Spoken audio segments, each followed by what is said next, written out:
New Thought Media Network. We are a global broadcast network of positive music, media, and entertainment, inspiring humanity's evolution along the journey of enlightenment and creating a world of love, peace, empowerment, and prosperity for all. New Thought Media Network. Positively inspiring. New Thought Media Network is proud to present New Thought's Roots and Branches with Reverend Dr. Ruth Miller. Join us every Tuesday at 4 p.m. Mountain Time. Tune in live or watch anytime on our YouTube channel. Discover the rich history of New Thought and its impact on modern spirituality. Join Reverend Dr. Ruth Miller as she shares insights, stories, and teachings that inspire and uplift. Experience deep insights and transformative teachings that connect you to the roots of New Thought. Visit our YouTube channel to catch up on past episodes and join us live every Tuesday at 4 p.m. Connect with us and be part of the journey.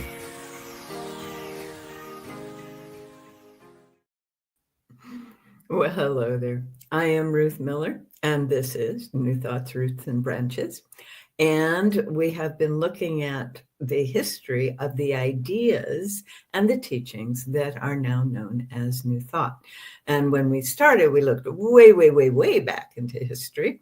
And then we slowly moved forward up through the Enlightenment, into the Transcendentalists, and into the early teachers here in this country, and all the way through to now we're talking about the guys and the gals that were really making a difference in the 20th century.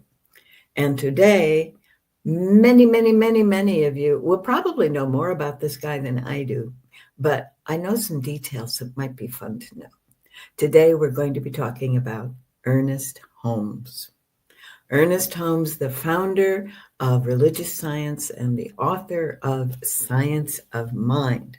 Now, if we look at the next slide, we see that on the tree of possible folks in New Thought, he is, well, that's interesting that the little rectangle shifted when I wasn't looking, but there he is down there near the bottom in the lower corner there. And if you go down to the next slide, you will see him in almost exactly the same position, a little higher up, because there are more modern teachers after him in this particular version. Now, Ernest Holmes was very young when he first encountered this material. And so we're going to see a wider range of pictures of him than of other people. Also, he was working in the 20th century. So in the next slide, we will see him in his very early 20s, up there in the corner, trying to look intensely metaphysical. It's almost a laughable picture. Kind of relates to Houdini, I think, who was very popular during much of Holmes's lifetime. And then we get his middle years, his 30s and 40s there right below that. Then we get his 50s and 60s. And then we get the official one after he'd been granted the Doctor of Divinity degrees by a couple of colleges in other countries besides the US. And finally, toward the end there, he was sitting in his garden there in the Los Angeles area in his final years. So, yep, Ernest Holmes has been very active in this field for a very long time. As we go into the next slide, we learn a little bit about how that all began. He and his 8 brothers, there were 9 of them, were born in a rural area outside of Lincoln, Maine in 1867. He was the younger one of them. And his experience as that child, I'm sorry, 80, I said 67, I meant 87, forgive me. It happens, yes, 1887. So he wasn't involved in that Civil War period. He was actually a child of the gay 90s, but in an area that had no experience of the gay 90s. He was off in that rural area of Maine, and they were so poor, so very poor, that the guys were having to share things in order to get through. And the household owned 2 books. Well, if you grew up in New England, there was a Bible in the house. that was going to happen anyway. But somehow, and I have no idea how, they also got hold of Henry Drummond's book, Natural Law in the Spiritual World. And Henry Drummond was a Moody evangelist, okay, Thomas Moody Bibles, and he was working in the wharfs in Scotland, right, during the weekends. On the weekdays, Henry Drummond was a natural history professor. So this book was his integration of evangelical Christianity and natural history. I actually took the book and did some work with it because it is so seminal to Ernest Holmes' ideas. So I called my version of it One Law, because what Drummond was trying to help us get, and what apparently Ernest grew up understanding, was that who we are a part of a spiritual system that is only temporarily material, and where the material is reinforcing itself, evolving into becoming more fully spiritual. So that was the household in which this young boy grew up. And then he left school at 15. He got to Boston actually at the age of 16. He apprenticed himself to a butcher and was able to support himself working in the butcher shop while he attended the Leland Powers School of Expression. He was there to study elocution. This young man, growing up in a rural New England environment, set his sights on being a major world speaker in his teens. Now, what's interesting about being in Boston in 1908 to 1910 is he was there for the last couple of years that Mary Baker Eddy was on the planet, and she was working in those last couple of years. So he actually, in his listening to various wonderful speakers, had the opportunity to hear Mary Baker Eddy talk about Christian Science, which woke up an interest in him that never ended in the rest of his life. The interest in the possibility that what we think and say can change our lives and the lives of others. As we look in the next slide, we see that he completed that training in Boston, and the next year he went out to join his brother Fenwick. And if you listen to my show on the Holmes brothers, who made their own contribution as a pair, he was working with Fenwick, who was being a minister in Venice, California. He took a job with the city government in order to support himself, and he and Fenwick ran the local Boy Scout troops, and they were studying together. And they were studying, originally they studied the work of Ralph Waldo Emerson, and then they discovered the work of both William Walker Atkinson and Christian Larson. In fact, they took a correspondence study course with Christian Larson. And toward the end of that period, they found themselves in the Los Angeles Metaphysical Library. And on one of the end tables was a very small orange book that was called The Edinburgh Lectures. And this is Thomas Troward. And they began to see that not only were people having these experiences, and not only were those experiences documented and documentable, but there was a body of theory to help us understand it. And that was a turning point for the young Ernest Holmes, because in 1917, he was just turning 30. Well, that same year, being both minister and head of the Boy Scouts, Ernest and Fenwick took on the city of Venice and, frankly, the county of Los Angeles, and a whole lot of very, very interested parties to prevent the idea of professional boxing from entering into Venice, California, and they won. So they had a success, a lot of successes, really, for this young man who was absolutely determined to find out how it is that words and thoughts can heal. So in the next slide, we see that he had been visiting that library, and then he was invited to come speak. Well, he's an elocutionist, right? I'm sure, even in polite conversation, that he was quite clear and quite interesting, right? So he went ahead and gave a few lectures there, which then led to a nationwide tour that ended up in the INTA meeting on the East Coast of 1918. Now, this is the INTA, International New Thought Alliance, very early. They started in 1914. And this one, Emma Curtis Hopkins, was the official president of the conference, and Nona Brooks from Denver, Colorado, was attending. And in this series of sessions in that conference, Ernest Holmes made it a point to interview everybody who was an effective practitioner to learn more about what works and how. And this is the meeting where he approached Nona Brooks, listened to her in her classes, listened to her doing her treatments. And he went up to her afterwards and he says, I think I know your secret. And she says, oh, really? And he says, omnipresence.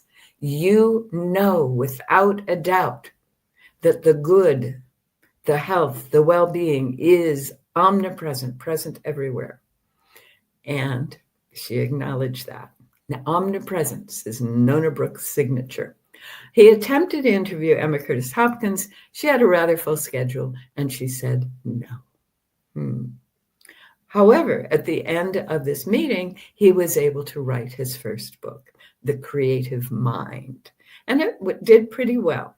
Both, as you may recall in that talk that I did on the Holmes brothers, both Fenwick and Ernest were very much aware that if you have little booklets and little brochures for sale, that people are more likely to actually remember what it was you said in the lecture, and they help support the tour. So in the next few years, he went back to California. He published the book in California in 1919. And he and his brother set up this home in Long Beach, California. And I have been by the building. It's not that home anymore.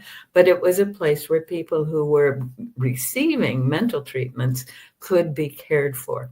And that was what they focused on for the next few years as they built up their reputation, both of them. And together they toured the New England and New York area again in 1924 to 25, and again attended an International New Thought Alliance. And this time in 1924, October of 24, Emma Curtis Hopkins, who was in New York for the last time in her life on the planet, granted the interview. And not only did she let him have an interview, in the first hour they were together, she gave him an overview of lesson 1 of her teachings. And he describes her beautifully.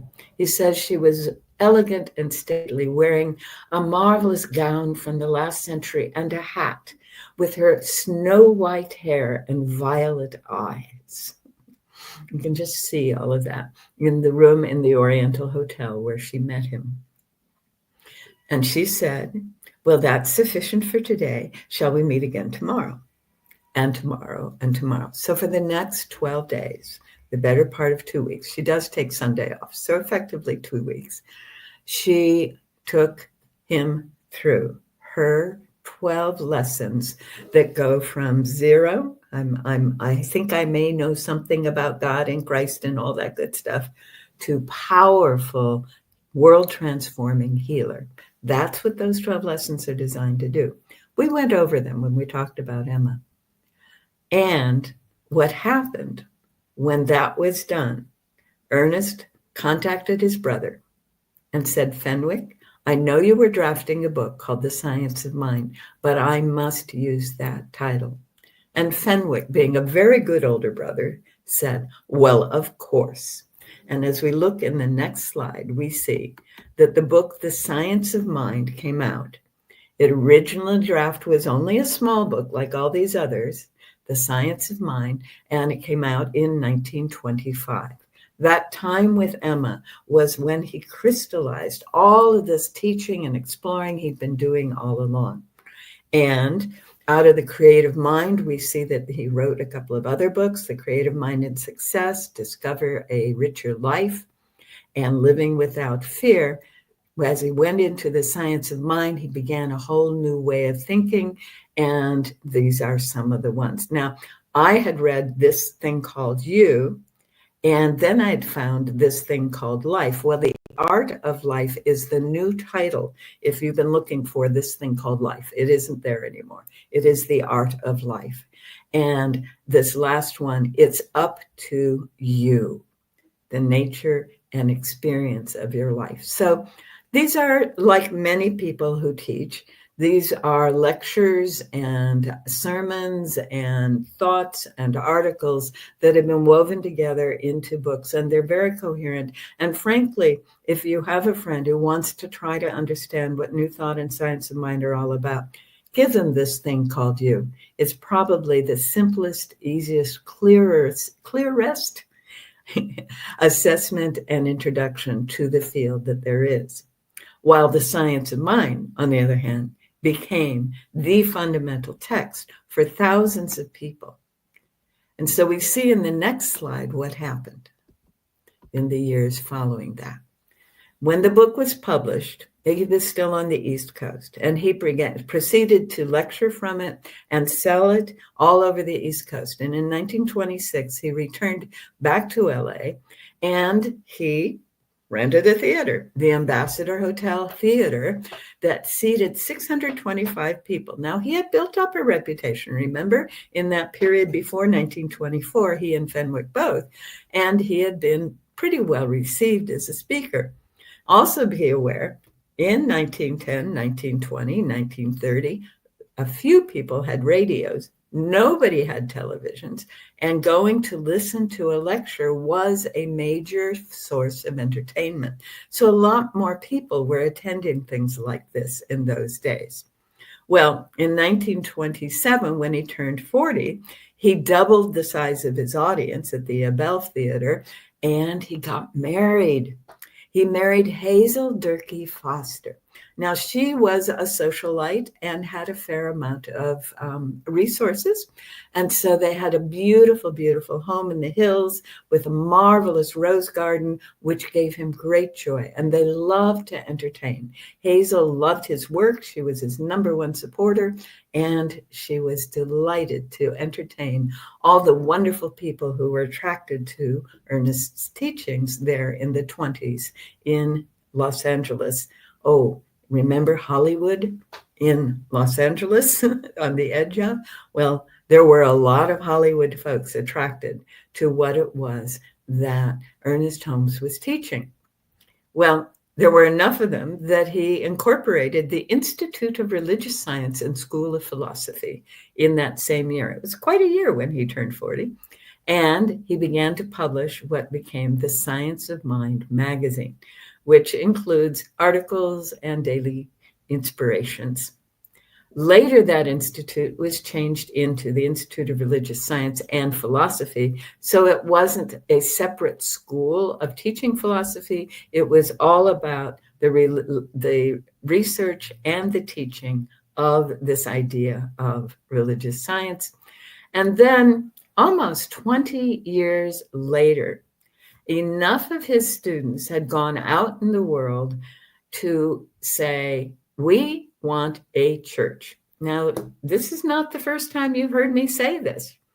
His students returned and said, we want a church. This is what happened to the Fillmores. This is what happened to Mary Baker Eddy. It's what happened to the Brooks sisters. Once people start learning these ideas, they can't do regular church anymore, because the kinds of ideas that are the doctrine of any of the traditional, the 8 mainstream religions that are the external doctrine, excuse me for that, can't do that. It no longer makes sense. It doesn't work, because you're actually contradicting yourself in the church service. So 1954, they finally convinced him. They'd been asking him for years, like 10, 12 years, finally convinced him, and he formed the Church of Religious Science. So the church, however, was still lectures in hotel rooms and ballrooms and theaters. And it also was people coming for treatments and classes at the offices of the Institute there in LA. Now, in order for people to have a consistent set of teachings, Ernest had to put together a set of core concepts. So in the next slide, we see the beginning of the 10 core concepts that define this institution of religious science. And the fundamental one is oneness. Now, remember that when he was listening to Nona Brooks, he got that there is omnipresence of good. And that is the part of what led to this understanding that it's all one. God is the source of all that is. God is all that is. All right. In most exoteric or culturally defined churches, God is somewhere out there, not in religious science and not in New Thought anywhere. God is all that is. Everything in the universe is made of the God substance. And everything, every person is a unique, individualized expression of what we call God. Yes, that's the foundation. You get that one, almost everything else is easy. But the next one addresses a culture that says, but it's a trinity. And he says that there is a triune nature of the one God. 3 aspects that he calls spirit, soul, and body. And we all have spirit, soul, and body. God as the macrocosm, spirit, soul, and body, and each of us as the microcosm. He went on and says, this godness, this beingness, this soul, mind, body, soul, spirit, body being is always creative. He got that one from Thomas Troward, who calls God the creative process and says his book, in the book, Creative Process in the Individual, that this is what is meant by we are created in the image of the Creator. We are the creative process. So number 3, God thinks and the world comes into being. Likewise, all human accomplishments originate in thought. Our human thinking process is the microcosm of the macrocosm.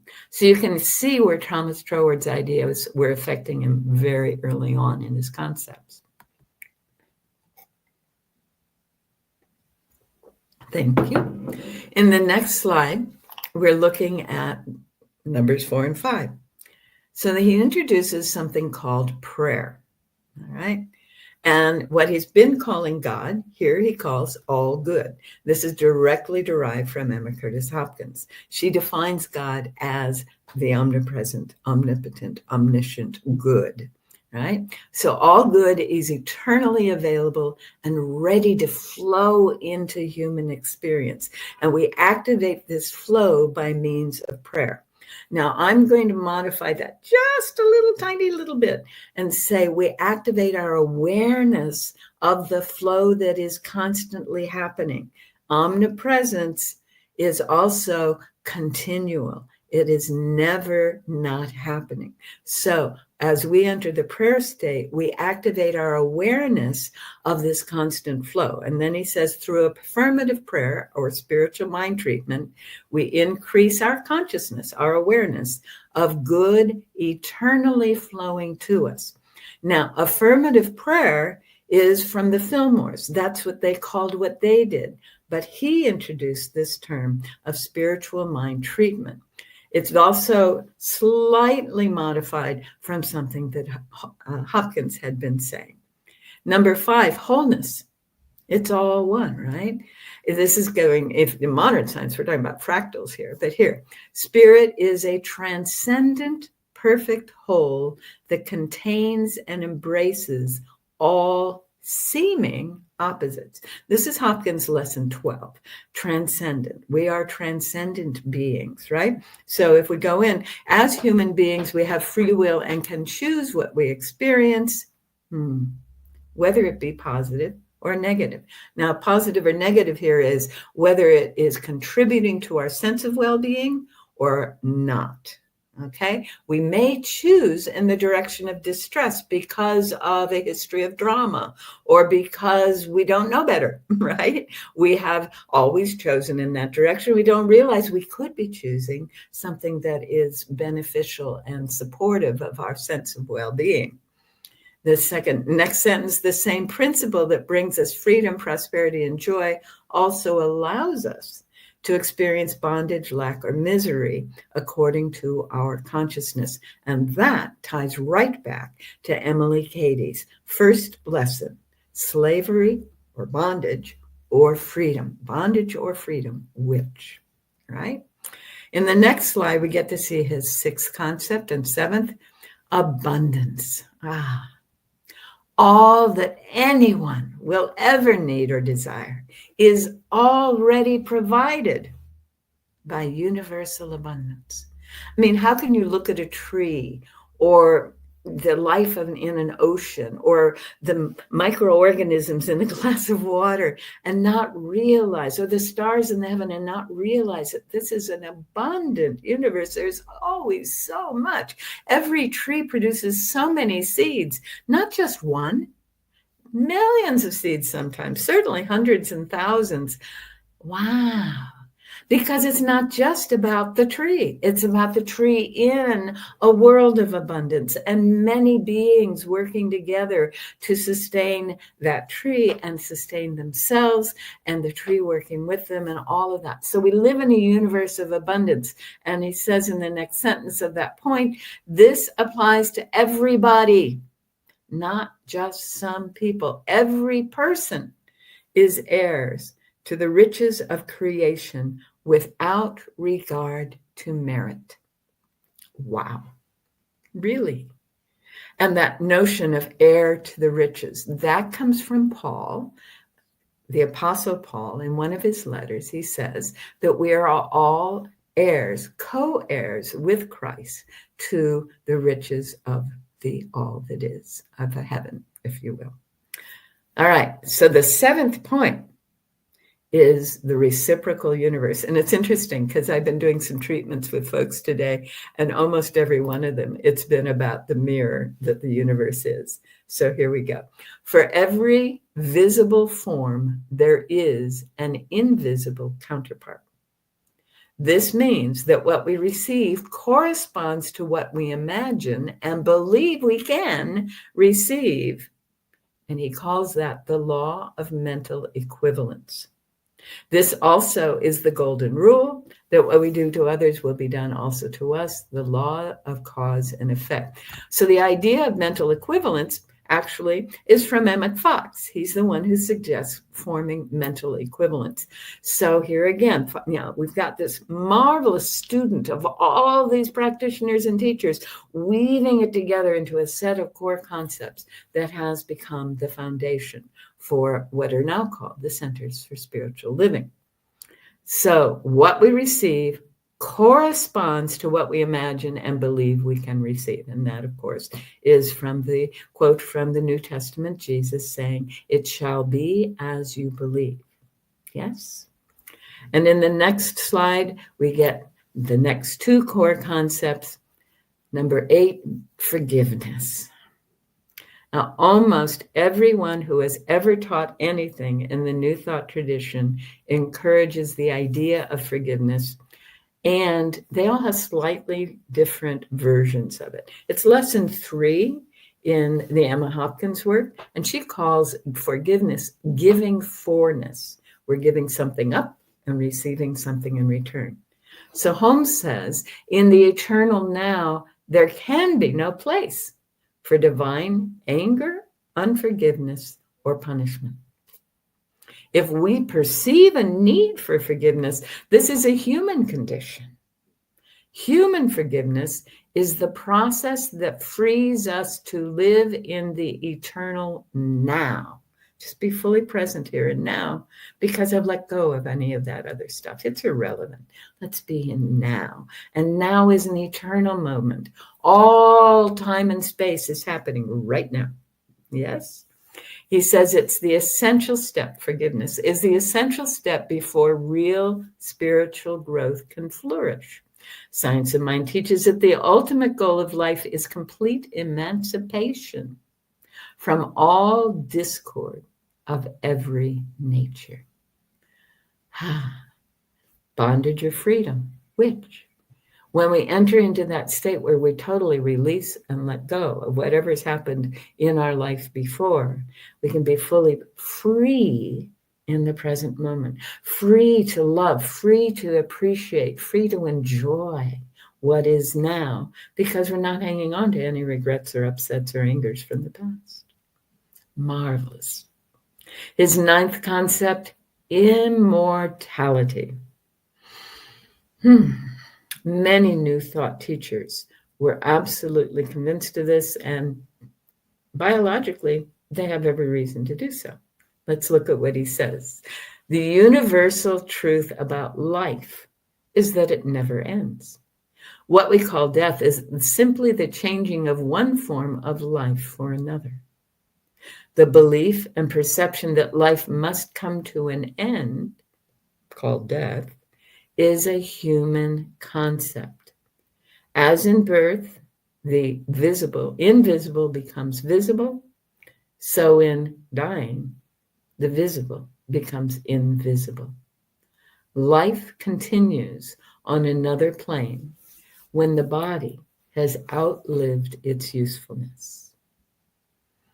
Now, the body only outlives its usefulness because we have believed that, and it's built into our culture.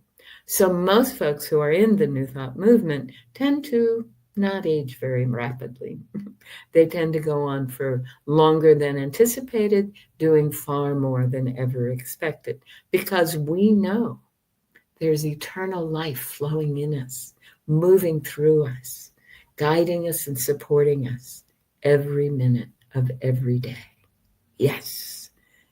And we also know that who we are was here from before Abraham, I am, into the all that is of the future, I am, again, as Jesus taught in the New Testament, which gets us to the 10th core concept, the Christ.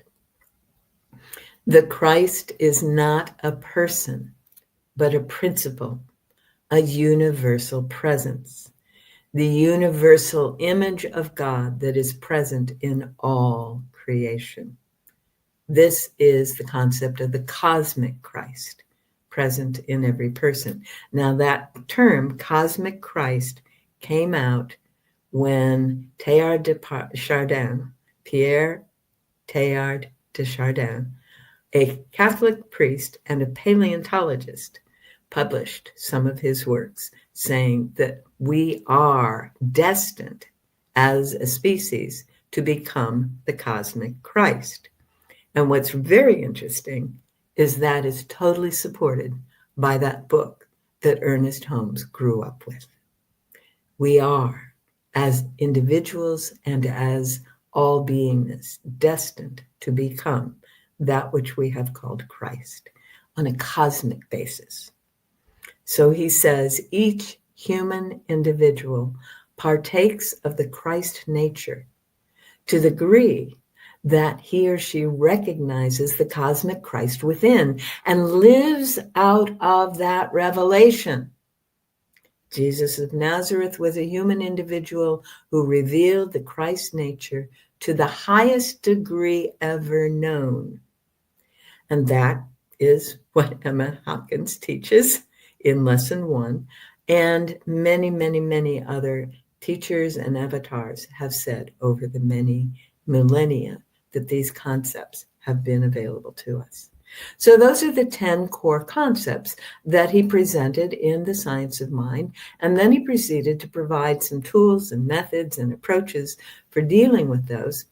And he also provided a credo, because when you create a church, well, the IRS, the U.S. Internal Revenue Service, requires that there be a doctrine and a credo, a creed, something that people can say, I believe. So we're going to work through what Ernest Holmes considered our credo could be. And he says it all in the first person.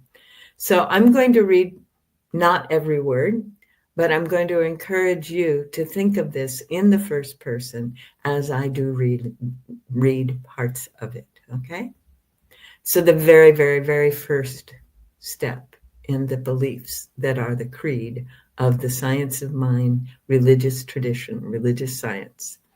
I believe in God, the living Spirit, Almighty, one, indestructible, absolute, and self-existent cause. This one manifests itself in and through all creation. There's more, but that is sufficient. In the second point, in the second statement of the Creed, I believe in the incarnation of the Spirit, that same living Spirit, in all, and that we are all incarnations of the one Spirit. I believe in the eternality, the immortality, the continuity of the individual soul. Now, if you have been tracking at all what is now called near-death experiences, there are thousands of them on the internet right now that you can listen to. The continuity of the individual soul is got to be so evident. You cannot deny that anymore. And I know many materialist biologists and physicians who have had to give up their attachment to the notion that we are stuck and that the body just goes through some chemical and biological hallucination and processes. I'm sorry, but when you've been flatlined for 30 minutes and you can come back with weeks worth of information, it doesn't wash. And when we get a neurophysiologist or a neurosurgeon going through this and understanding it, that began the turnaround. So the continuity, the individual soul forever and ever expanding. And then in the next statement, he again is quoting what Jesus said in the New Testament. I believe that heaven is within me, and I experience it to the degree that I become conscious of it. I have to become aware of it in order to experience it. Yes? In the next slide, we get another set of the beliefs in the credo, in the creed. I believe the ultimate goal of life to be a complete emancipation from all discord.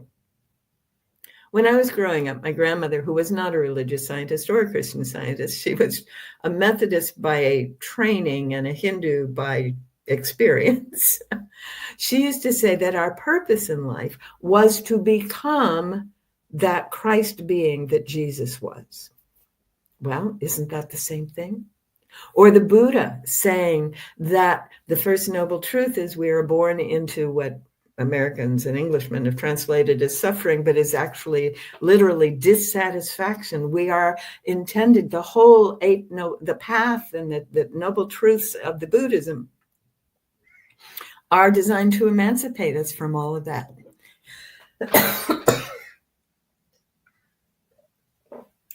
My mind.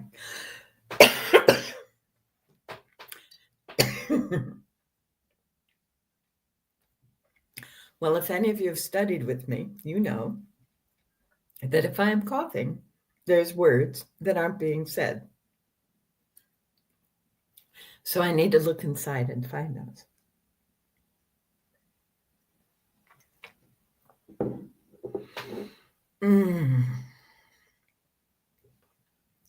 There are many teachers who tell us that the perfect purpose of life is love. And that's accurate. If you see love as the experience of the all good leading to full emancipation from any form of dissatisfaction and distress. We'll go with that. His next point is, I believe in the unity of all life and that the highest God and the innermost God is one God. Straight out of the New Testament, the highest God. And also straight out of the Quran, which is lovely. The third point, I believe that God is personal to all who feel this indwelling presence. And it doesn't matter what you call it. Some of us have been taught to call that indwelling presence the Christ. Some of us have been taught to call that indwelling presence Jesus or Mother Mary. Emma Hopkins taught us to call it Emmanuel, God with us. Yes, Emmanuel. And that comes from the Hebrew. So whatever name, when Gandhi was on the planet, he called it Ram. If you followed Satguru on the internet, he calls it Shiva. any name. It doesn't matter. It's the indwelling presence. I believe in the direct revelation of truth through my intuitive and spiritual nature. Yes, and that is a huge part of what Science of Mind is about, yes? On the next one, I believe in the universal, or that the universal spirit, which is God, operates through a universal mind, which is the law of God. Mind and law and God are all one thing in the New Thought tradition. You can't separate them. So if you're thinking mind, you're thinking of an unchanging principle, which we call law. If you're thinking God, you're thinking of an unchanging mind, the infinite mind, or the universal spirit. Doesn't matter. They're all the same thing. And that's out of the Fillmore idea. All right? That I am surrounded by this creative mind, which receives the direct impress of my thought and actions upon it.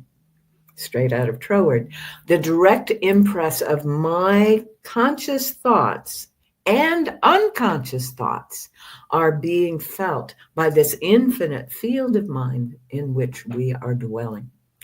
The second point on that page, I believe in the healing of the sick through the power of the mind. And remember, that was what drove him into this whole experience.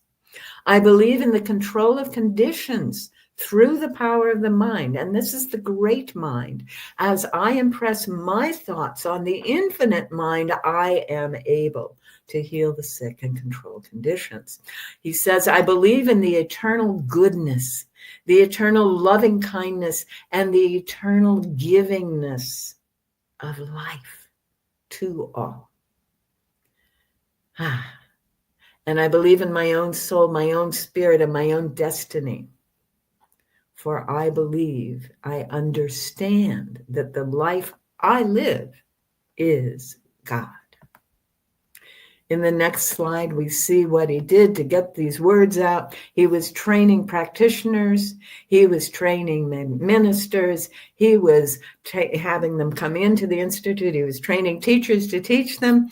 And he was also writing a correspondence course. And I have actually been able to see these huge notebooks of lesson after lesson, hand-typed and then signed by Ernest Holmes, correspondence courses. Then he went on TV through the 50s. He was on several years. He had a weekly 30-minute broadcast in which he would share some little bit of reading and do a talk. And then once a year, he would head out to Northern California, or the Central California coast, actually, a few hours north of Los Angeles, to what is now a state park called Asilomar. And he would invite everybody who'd ever studied with him or was ever interested in what he was doing. And everyone would pay their own way. And they would all spend 3 glorious days immersed in the teachings that he had developed out of this understanding. And at the end of the day, he would meet in the great hall there, which is a really lovely space. And he would share what he had absorbed during the day. And then that monthly magazine was published, and it went out, and it still goes out. And people still include articles from Ernest Holmes in this monthly magazine, The Science of Mind. So Ernest, big difference, big ideas, started very young. And there's so many good stories I could share with you, but we're running out of time. Well, I'll share one. One is, he had all these Hollywood people coming to visit in that marvelous house that he and Hazel were living in.